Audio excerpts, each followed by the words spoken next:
Namo Bhagavate Vasudevaya. Narayanam Namaskritya Naram Chaiva Narottam Devim Saraswatim Vyasam Tato Jayamudiriye. Nashtaprayeshu Bhadreshu Nityam Bhagavata Sevaya. Bhagavati Uttam Shloke Bhaktir Bhavati Naishtiki. So continuing with the discussion, which on Srimad Bhagavatam, Canto 10, Chapter 50. Krishna establishes the city of Dwarka. Text number 30 onwards. So yesterday we discussed how Jarasandha had attacked Mathura, and Krishna and Balram, they only went out with few soldiers. And Balramji pretty much defeated Jarasandha. And so many soldiers were killed by Krishna and Balram. And Jarasandha attacked with 23 Akshuhini Sena on Mathura.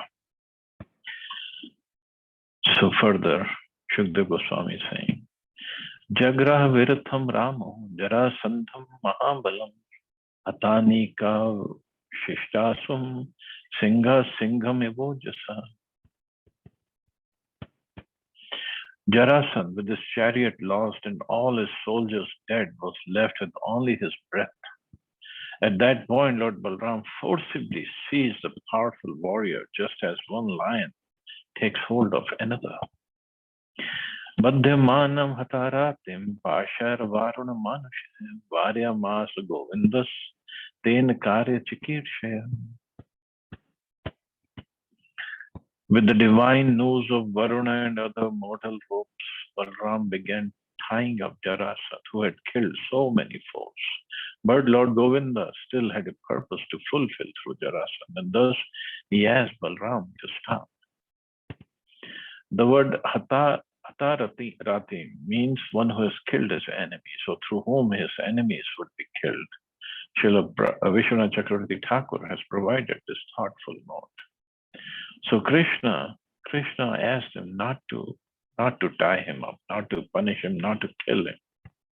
He had another purpose. Samukto loknathabhyam redito vira sammata tapse krita sankalpo varita patirajabi vakya pavitrarth pader nayane prakritaerapi swakarma bandha praptoyam yadubhiste prabhava. Jarasandha, whom fighters had highly honored, was ashamed after being released by the two lords of the universe, and thus he decided to undergo penances. On the road, however, several kings convinced him, with both spiritual wisdom and mundane arguments, that he should give up his idea of self-abnegation. They told him, your defeat by the Yadus was simply the unavoidable reaction of your past karma. That's a standard excuse everybody gives. But here, Jarasandha tries to do the right thing. Okay, he was defeated, he took it fair and square, and he was going to go to the Himalayas and do some austerities, tapasya, to get some more powers. But these kings, demoniac kings, they said, no, why you want to go? You did your best. Okay, you lost because of a bad luck. Now you go back and arrange more army and attack again. Ateshu sarvanikeshu nripo barhad rathastada upekshito bhagavata magdhan durmana yayo. All of his armies having been killed and himself neglected by the personality of Godhead, King Jarasandha, son of Brihadarath, then sadly returned to the kingdom of the Magadhs. Mukundo apiyakshat balo nistirna ari balarnavaha vikirya mana kusumesa tri dashar anumodita mathurer sangamya vijvarer muditatma bhi upagiya mana vijaya sut magadavandibhi. Lord Mukunda had crossed the ocean of his enemies' armies with his own military force completely intact. He received congratulations from the denizens of heaven who showered him with flowers. The people of Mathura, relieved of their feverish anxiety and filled with joy, came out to meet him as professional bards, heralds, and panegyrists sang in the praise of his victory. Shankadundu Bhayav Bheri Turyani Anekashah Veena Venu Mridangani Puram Pravishati Prabhu Sikta Margam Hristajanam Pataka Bhir Abhyalankritam Nirgushtam Brahma Koshena Kotuka Baddha Puranam. As the Lord entered his city, conch shells and kettle drums sounded, and many drums, horns, veenas, flutes, and mridangas played in concert. The boulevards were sprinkled with water, there were banners everywhere, and the gateways were decorated for the celebration. The citizens were elated, and the city resounded with the chanting of Vedic hymns. Everybody was happy. Krishna Balram came back victorious. Nichiyamanu nari bhirmalya dadhyakshatan kureh nirikshimana sasneham priti utkalita lochane. As the women of the city affectionately looked at the Lord, their eyes wide open with love, they scattered flower garlands, yogurt, parched rice, and newly grown sprouts upon him. All this is taking place as Lord Krishna enters the city of Mathura. Ayo aghan gatam vittam anantam veerabhushanam yadurajaya tatsarvam ahritam pradishat prabhu. Lord Krishna then presented to the Yadu king all the wealth that had fallen on the battlefield, namely the countless ornaments of the dead warriors.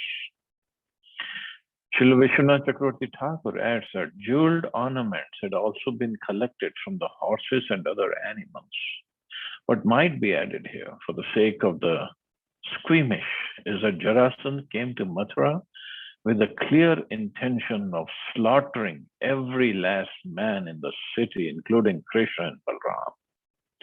It is out of the causeless mercy of the Lord that he gives the conditioned souls a taste of their own medicine, and thus helps them become more sensitive to the laws of nature and the existence of a supreme Godhead. Ultimately, Krishna awarded Jarasandha and others killed on the battlefield spiritual liberation. The Lord is strict, but he is not malicious. In fact, he is an ocean of mercy. So Krishna gave everybody liberation because they were killed on the battlefield in which Krishna was there. They got killed by the hands of Krishna and Balram. So they deserved liberation. But they got killed. So they were not just let go of, and Krishna gave them enough chances, and especially Jarasandha, he gave chance. Okay, go rectify yourself. But Krishna's another purpose was that this Jarasandha, he is such a big demon, he's going to go back, collect more demons, make more armies, come back, attack again. And so let him do all the hard work. Let him bring all the demons from all over, and I'll just kill them here.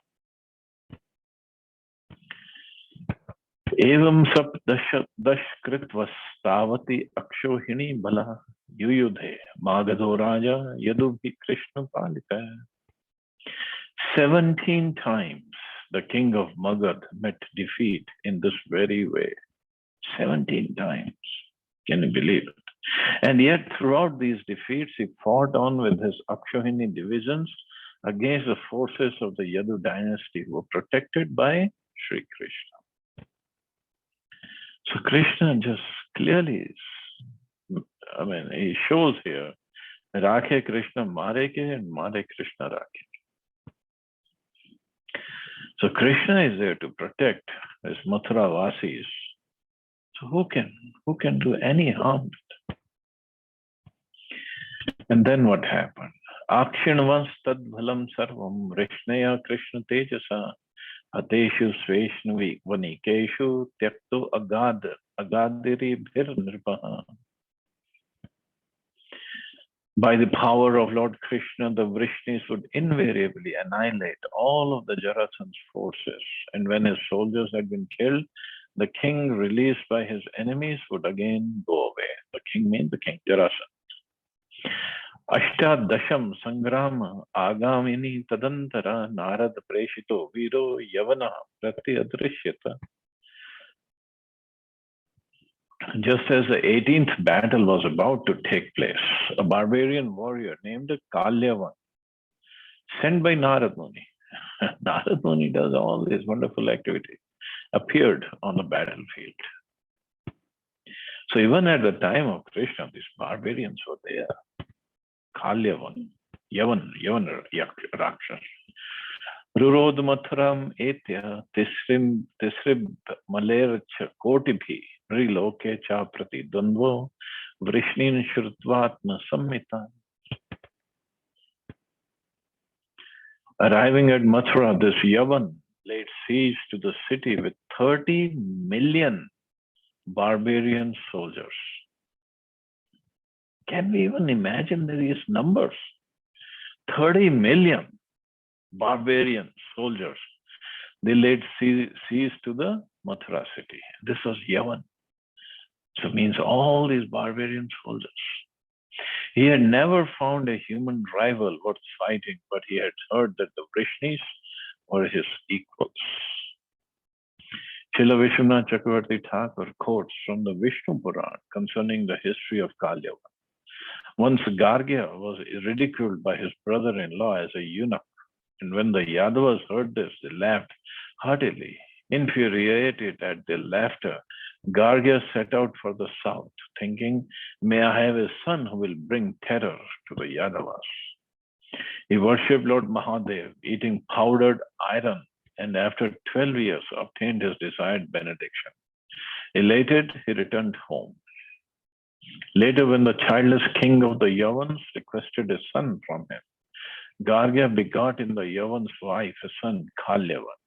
Kalyavan possessed the fury of Lord Shiva in his aspect as Mahakal. Once Kalyavan asked Narad, who are now the strongest kings on earth? Narad replied that the Yadus were. Thus sent by Narad, Kalyavan appeared at Mathura. So he wanted a really equal foe to fight with. And another thing is, everybody respects Narad Muni. They all know he's a spiritual person. He doesn't kill, doesn't fight with anybody. He's just spiritually just chanting here and there, doesn't do any harm to anybody. But they don't know Narad Muni's purpose. Narad Muni's purpose is always, always, always to glorify the Lord. So that's why he arranges all these different pastimes for him to kill all these demons, and this is how Lord gets glorified. Tam drishta chintyat Krishna sankarshan sahayavan aho yadunam vrijinam praptam hi ubhayato mahat. When Lord Krishna and Lord Sankarshan saw Kalyavan, Krishna thought about the situation and said, a great danger now threatens the Yadus from two sides. We may note that although Shri Krishna had defeated Jarasandha 17 times against tremendous odds, he did not immediately annihilate the army of Kalyavan, thus keeping intact the benediction granted to Gargya by Lord Shiva as explained in the previous purport. So Lord Shiva, so anybody who worships him, Shivji has to give him the benedictions. And chances are the Asura who's worshipping Lord Shiva, he has some nonsense benefits to do some damage to the society. And then Krishna, if there are devotees who are getting hurt or who are getting intimidated, then Krishna has to come and protect his devotees. So all these Yavans, Malechas, they basically worship Lord Shiva, and then they get benediction, they just become very powerful. This is actually a Sakapat mercy of Lord Shiva. Because by giving these kind of benedictions, he invokes the mercy of Krishna who can come and who annihilates these nonsense, rascal demons. And these demons also get liberated and Krishna also gets glorified at the same time. And devotees develop more and more faith in Krishna through this. But it's while these asuras, demons, they become powerful and they terribly disturb the society. That is a difficult part. Yavano ayam nirundayas man adya tavan mahabala agado apyadya va shova parasho vagamevash ishyati. This Yavan is besieging us already, and the mighty king of Magad will soon arrive here. If not today, then tomorrow or the next day.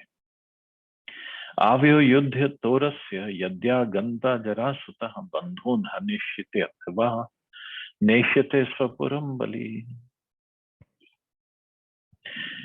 If powerful Jarasandha comes while we too are busy fighting Khalyavan, Jarasandha may kill our relatives or else take them away to his capital. Tasmad vidhasyam durgam dvipad durgamam tatra gyatina samadhaya yavanam ghatyamahe. Therefore, we will immediately construct a fortress that no human force can penetrate. Let us settle our family members there and then kill the barbarian king. Iti samantre bhagwan durgam dvadash yojanam anta samudre nagaram Krishna adbhutam akchikarat. After thus discussing the matter with Balram, the Supreme Personality of Godhead had a fortress, 12 yojans in circumference, built within the sea. Inside that fort, he had a city built containing all kinds of wonderful things. 12 yojan. 1 yojan is 8 miles. So 96 miles in circumference. Huge city. Of course, when we go to Dwarka now, the original Dwarka has unmanifested. It's just little Dwarka is there.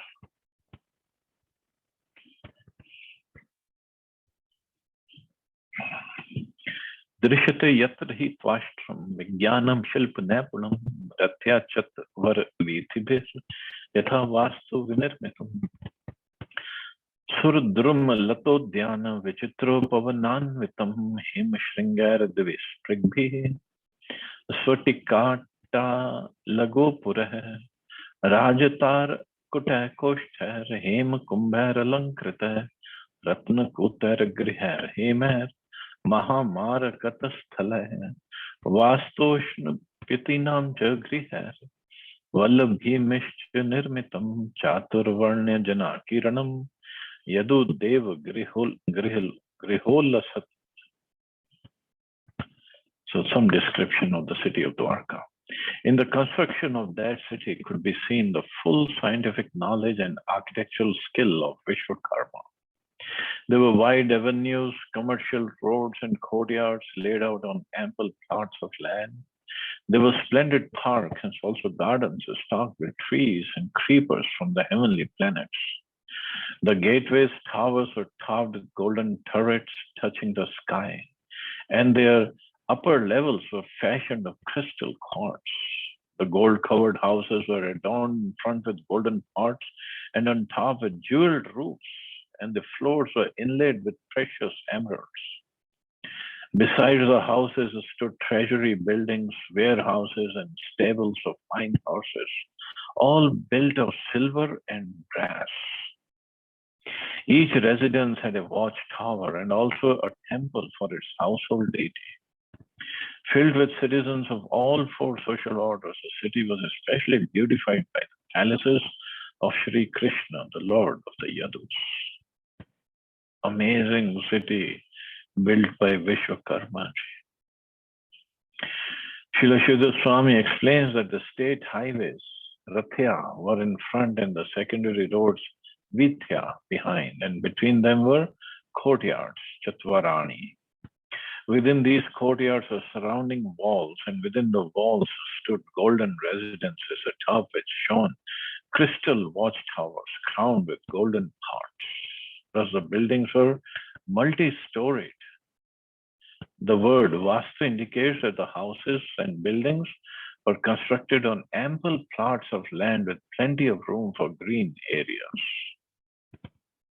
And more description is given later of the city of Dwarka. So further, Shukdev Goswami is describing Sudharmam Parijatam cha Mahendra Prahinodhare Yatra Chavastito Martyo Martyadhar Merna Yujyate. Lord Indra brought Sri Krishna the Sudharma assembly hall, standing within which a mortal man is not subject to the laws of mortality. Indra also gave the Parijata tree. So Sudharma assembly hall was given in Dwarka. So anybody, a mortal man is not subject to the laws of mortality. Means he doesn't get old, he doesn't get disease, no fatigue, nothing. And a person is sitting or standing inside assembly hall, Sudharma. And Indra also gave the Parijat tree. But there's another fight that happens between Krishna and Indra for another Parijat tree. Shyamak Varnan Varnam, Khayana Shuklan Manojavan, Ashto Nidhipati Koshan, Lokapalo Nijodayan. Lord Varuna offered horses as swift as the mind, some of which were pure dark blue, others white. The treasurer of the demigods Kuvera gave his 8 mystic treasures, and the rulers of various planets each presented their own opulences. Of course, Krishna, it's Krishna's city. Everybody has to come and give most opulent things they have. Srila Swami comments as follows on this verse. The master of the treasury is Kuvera, and the 8 treasurers are his nidhis. These are described as follows. The 8 mystic treasures are called Padma, Mahapadma, Matsya, Kurma, Odak, Neel, Mukund, and Shankha. Yadyad Bhagavata Dattam Adhipatyam Sasiddhe Sarvam Pratyara Payamasu Haro Bhumi Gate Nripa. The Supreme Lord, having come to the earth of King, these demigods now offered him whatever powers of control he had previously delegated to them for the exercise of the particular authority. So all the powers for the demigods come from Krishna. It's delegated by Krishna to them. Tatra yoga prabhavena nitva sarvajanam hari prajapalena ramena Krishna sam anumantrita nirjagama puradvara padma mali nirayudha. After transporting all his subjects to the new city by the power of his mystic Yogamaya. So from Mathura, all the Yaduvanshis, Vrishnis, everybody was transferred to Dwarka. In one night, they just transferred. That's it, by the power of Yogamaya. Lord Krishna consulted with Lord Balram, who had remained in Mathura to protect it. Then, wearing a garland of lotuses, but bearing no weapons, Lord Krishna went out of Mathura by its main gate. So when Krishna transferred everybody to Dwarka, so they just slept in Mathura and they woke up in Dwarka. And when they got up, along with Maharaj Ugrasen, Devaki, Vasudeva, everybody, they got up and they were looking around. The city was built in the middle of the sea, actually. And they were looking out, how to get out. Where is the door? Where is the door? So they were asking, Dwar kahan? Dwar kahan? So this is how the name became, Dwarka. In the middle, Srila Vishwanath Chakravarti Thakur explains, in the middle of the night, as the citizens of Mathura slept, Lord Janardhan suddenly removed them from that city and placed them in Dwarka. When the men awoke, they were all amazed to find themselves, their children and their wives sitting inside palaces made of gold, real gold, not even gold plated, real gold. And every person, every family, that they had their own homes or palaces, and they were just sent to those places, just in the middle of the night. That's it. That's Krishna. He can perform so many miracles. Can't even imagine. So thus ends the purpose to 10th canto, 50th chapter of Srimad Bhagavatam, entitled Krishna Establishes the City of Dwarka. So we can start the new chapter. Chapter 51, the deliverance of Muchkunda. So Krishna and Balram are still there in Mathura because this guy, he's like Kalyavan is there and Jarasandh is going to attack again. But the city is empty. They didn't know that.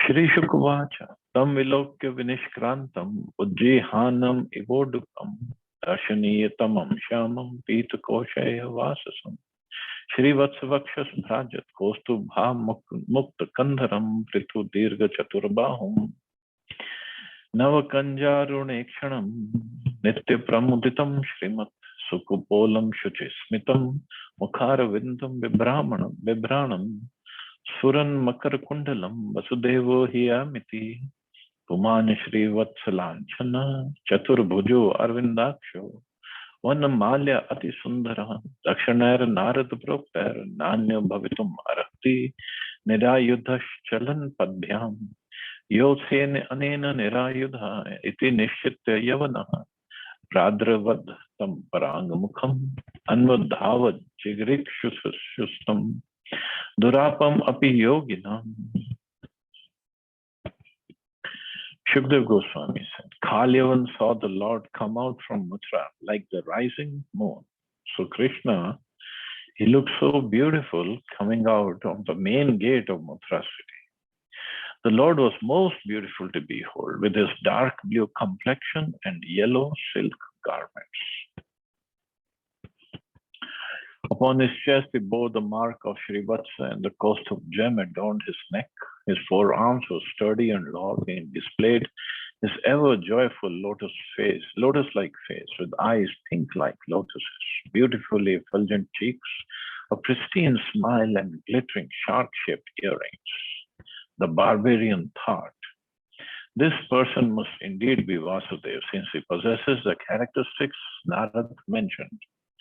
So Naradji had mentioned to Kalyavan what Krishna looks like. Otherwise, he would have been confused. Who is Krishna? Who am I supposed to fight with? He is marked with Shri Vatsa. He has 4 arms. So Krishna showed him his Vishnu form with 4 arms.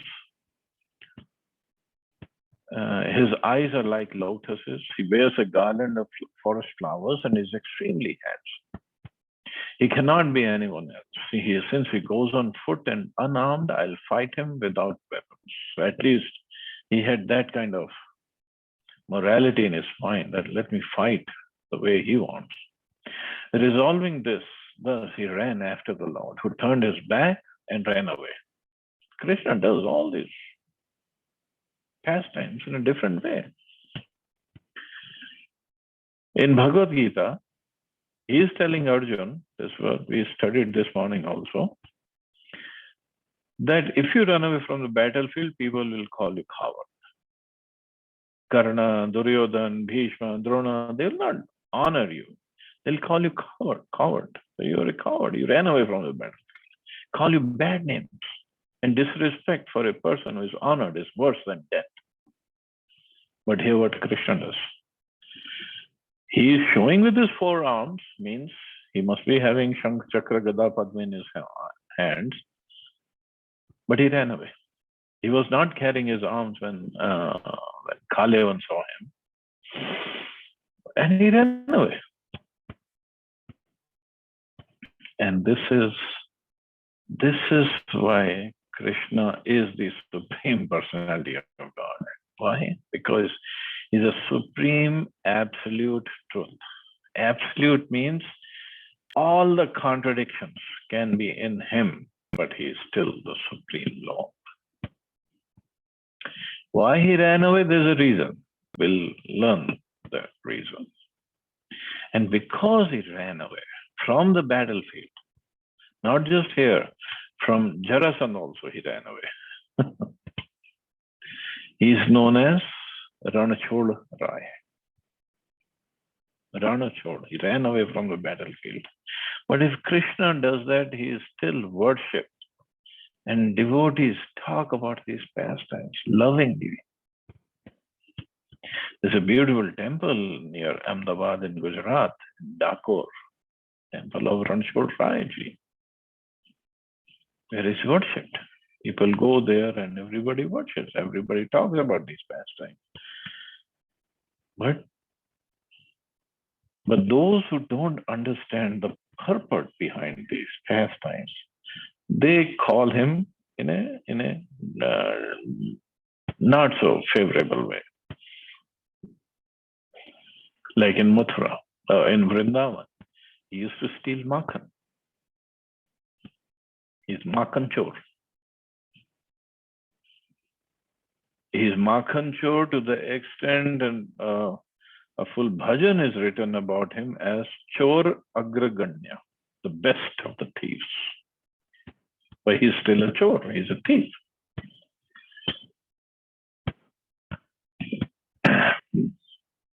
But if we just remember his pastime as Ranchor or Makhanchor, it will still purify us. This is the beauty of his pastimes. Okay, let's see why he ran away. Resolving thus, he ran after the Lord, who turned his back and ran away. Kalyavan hoped to catch Lord Krishna, though great mystic yogis cannot attain him. So we know when Yashoda Maya was running after him to catch him, he was not to be caught, but then he saw his Maya getting tired, so he got caught himself. Although Kalyavan was seeing Lord Krishna with his own eyes, he could not adequately appreciate the beautiful Lord. Thus, instead of worshipping Krishna, he attacked him. Similarly, it's not uncommon for modern men to attack Krishna in the name of philosophy, law and order, and even religion. But this is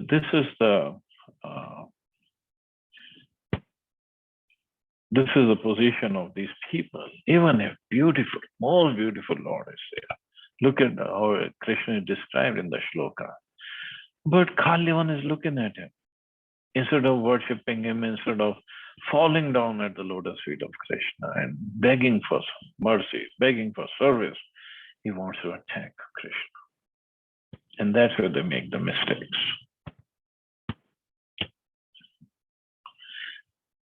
Hasta praptam evatmanam harina pade pade nito darshayata duram yavanesho adrikandaram.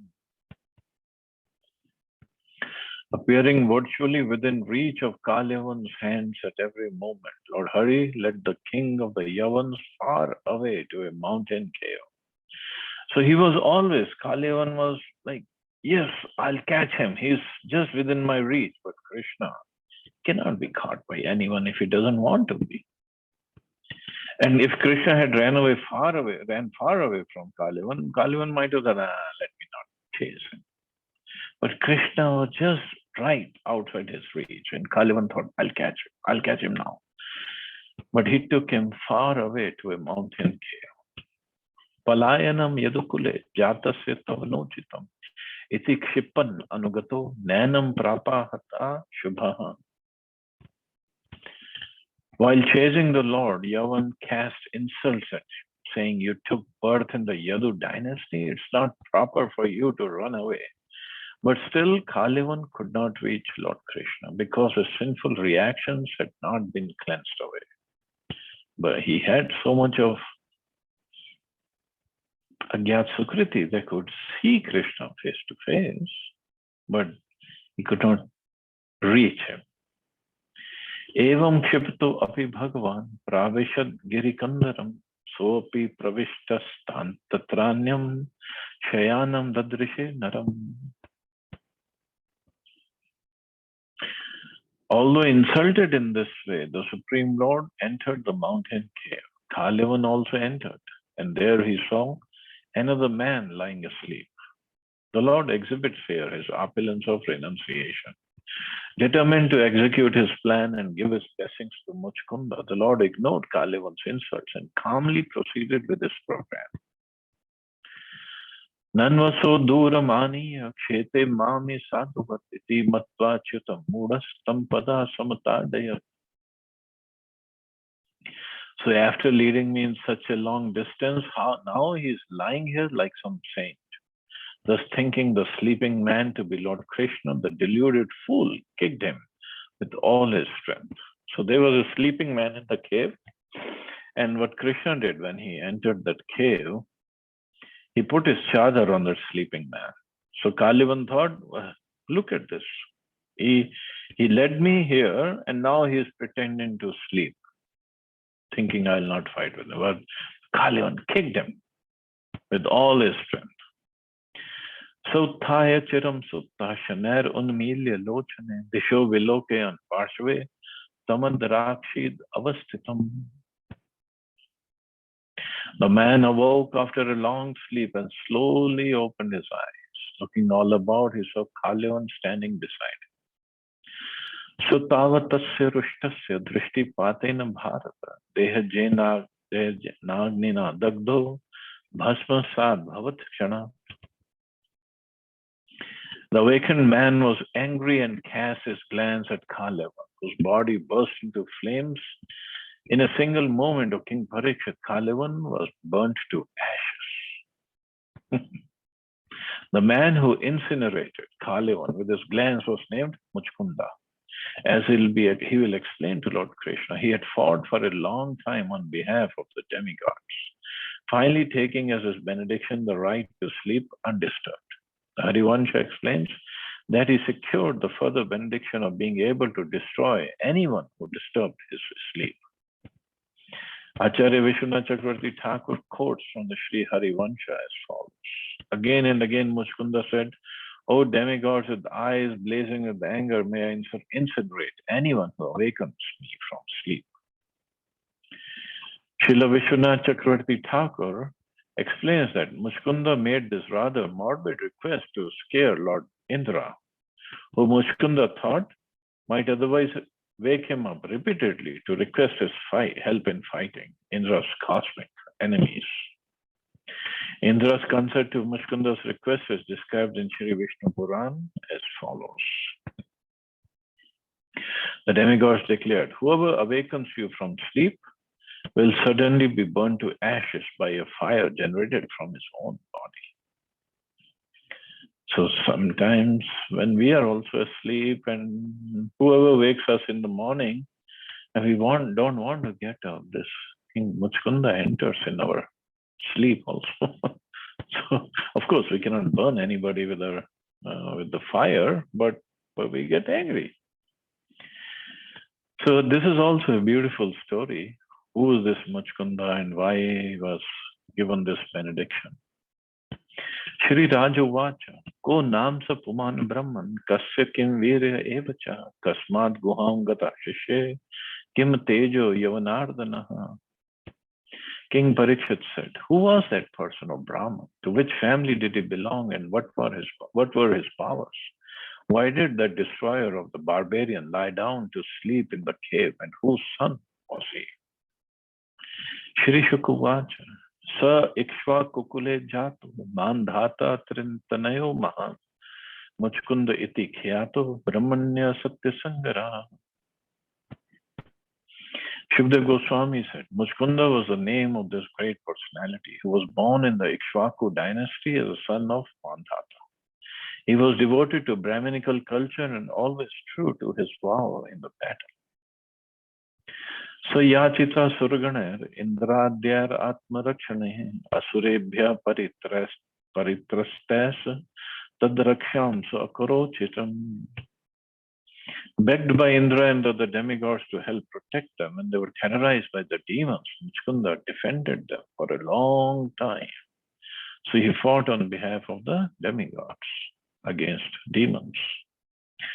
Labdhva guham te swapalam muchkundam atha brahman rajan virmatam krichurat bhavanna paripalana. When the demigods obtained Kartikeya as a general, they told Muchkunda, O king, you may now give up your troublesome duty of guarding us. So now they had Kartikeya. Narlokam parityajya rajyam nihat kantakam asmana palayato vira kamaste sarva ujjita. Abandoning an unopposed kingdom in the world of men, of a valiant one, you neglected all your personal desires while engaged in protecting us. Sutta maheshyo bhavato gyatyo amatya mantrita prajashatulya kalina nadhuna santi kalita. The children, queens, relatives, ministers, advisors, and subjects who are your contemporaries are no longer alive. They have all been swept away by time. Because King Muchkunda was helping the demigods in the heavenly planets. And since the time is different over there than here, like every 12 hours over there is equal to 6 months here. So all his contemporaries were no longer alive. Kalo baliyan balinam bhagwan ishvaro avyaya praja kalyate kridan pashu palo yatha pashum. Inexhaustible time, stronger than the strong, is the Supreme Personality of Godhead Himself. Like a herdsman moving his animals along, He moves mortal creatures as His pastime. The universe is created to gradually rectify the contaminated souls trying to exploit material nature. The Lord moves the conditioned souls along according to their karma through the various stages of spiritual rectification. Thus, the Lord is like a herdsman. The word Pashupa literally means protector of the animals, who moves the creatures under his protection to various pastures and watering spots in order to protect them and sustain them. A further analogy is that of a doctor who moves the patient under his care to various areas of hospital for diverse kinds of examination and treatment. Similarly, the Lord brings us through the network of material existence in a gradual cleansing process so that we can enjoy our eternal life of bliss and knowledge as His enlightened associates. Thus, all of Muchkunda's relatives, friends, and co-workers had long ago been swept away by the force of time, which of course is Krishna himself. And now Muchkunda was in the heavenly planet, but now he has been told that your services are no longer needed. Now what to do? Varam vrinishva bhadram te rite kavalyam madhyana eka eveshwarastasya Bhagwan Vishnur Avyaya.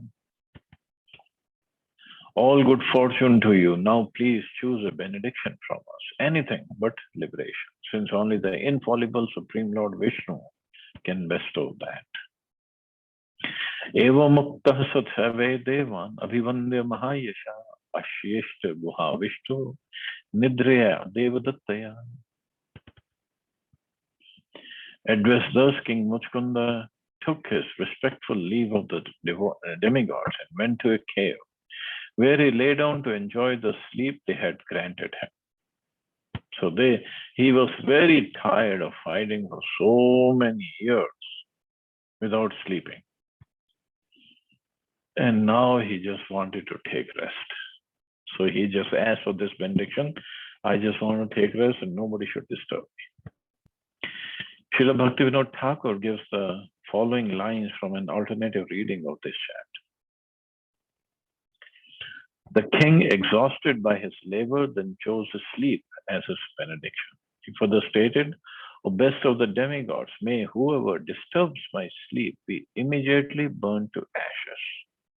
The demigods replied, so be it, and told him that insensitive person who wakes you in the middle of your sleep will immediately turn to ashes simply by your seeing him. And as previously said, apparently he asked for this benediction because he didn't want Indra to come and disturb him again and again. Okay, now he has slept, come back and help us with this fight. The fight. So he didn't want that. So he slept there. I'm not exactly sure where is this place, where is this cave at. I have to find out. And Krishna knew this. So Krishna brought Kalyavan over there in that cave. And you can see in the background that. And Krishna hid, and Krishna let Kalyavan kick Muchkunda, King Muchkunda. And Muchkunda, when he got up, he saw Kalyavan standing. This guy woke me up, and that's it. Muchkunda, Kalyavan was burnt to ashes immediately.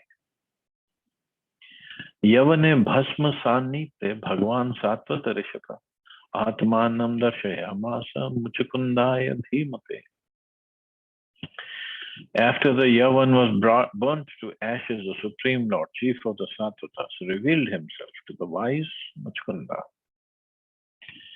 So obviously that benediction was not going to work on Krishna, because Krishna was not the one who woke him up. So Kalyavan did, and Kalyavan died.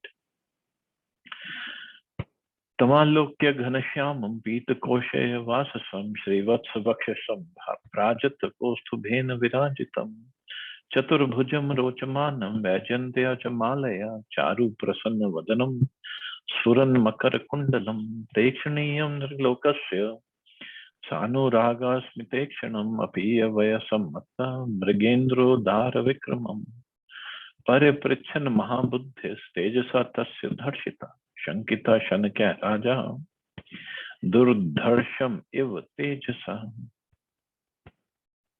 As he gazed at the Lord, King Muchkunda saw that he was dark blue like a cloud, had 4 arms, and wore a yellow silk garment. On his chest he bore the Srivatsa mark, and on his neck the brilliantly glowing Kaustubh gem. Adorned with the Vajanti garland, the Lord displayed his handsome, peaceful face, which attracts the eyes of all mankind with its shark-shaped earrings and affectionately smiling glance. The beauty of his youthful form was unexcelled, and he moved with the nobility of an angry lion. The highly intelligent king was overwhelmed by the Lord's effulgence, which showed him to be invincible. Expressing his uncertainty, Muchkunda hesitantly questioned Lord Krishna as follows. So again, the beauty of the Lord is explained here.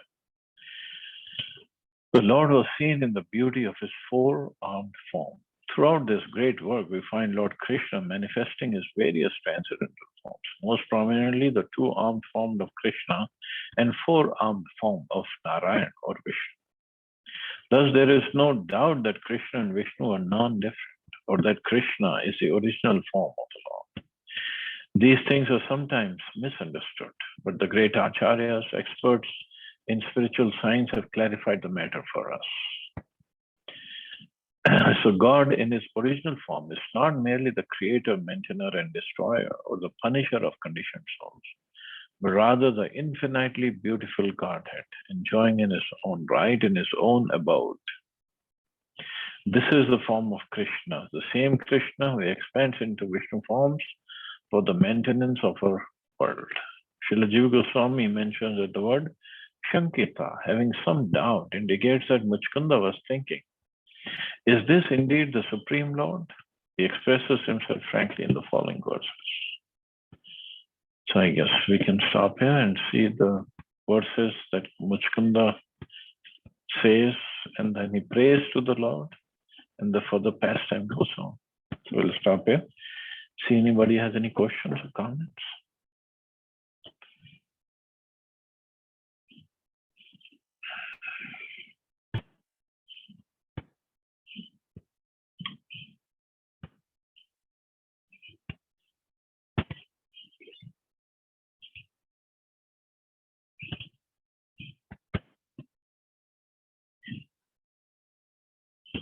Okay, so you all have a safe and wonderful day. Hare Krishna. Jai Shri Ram.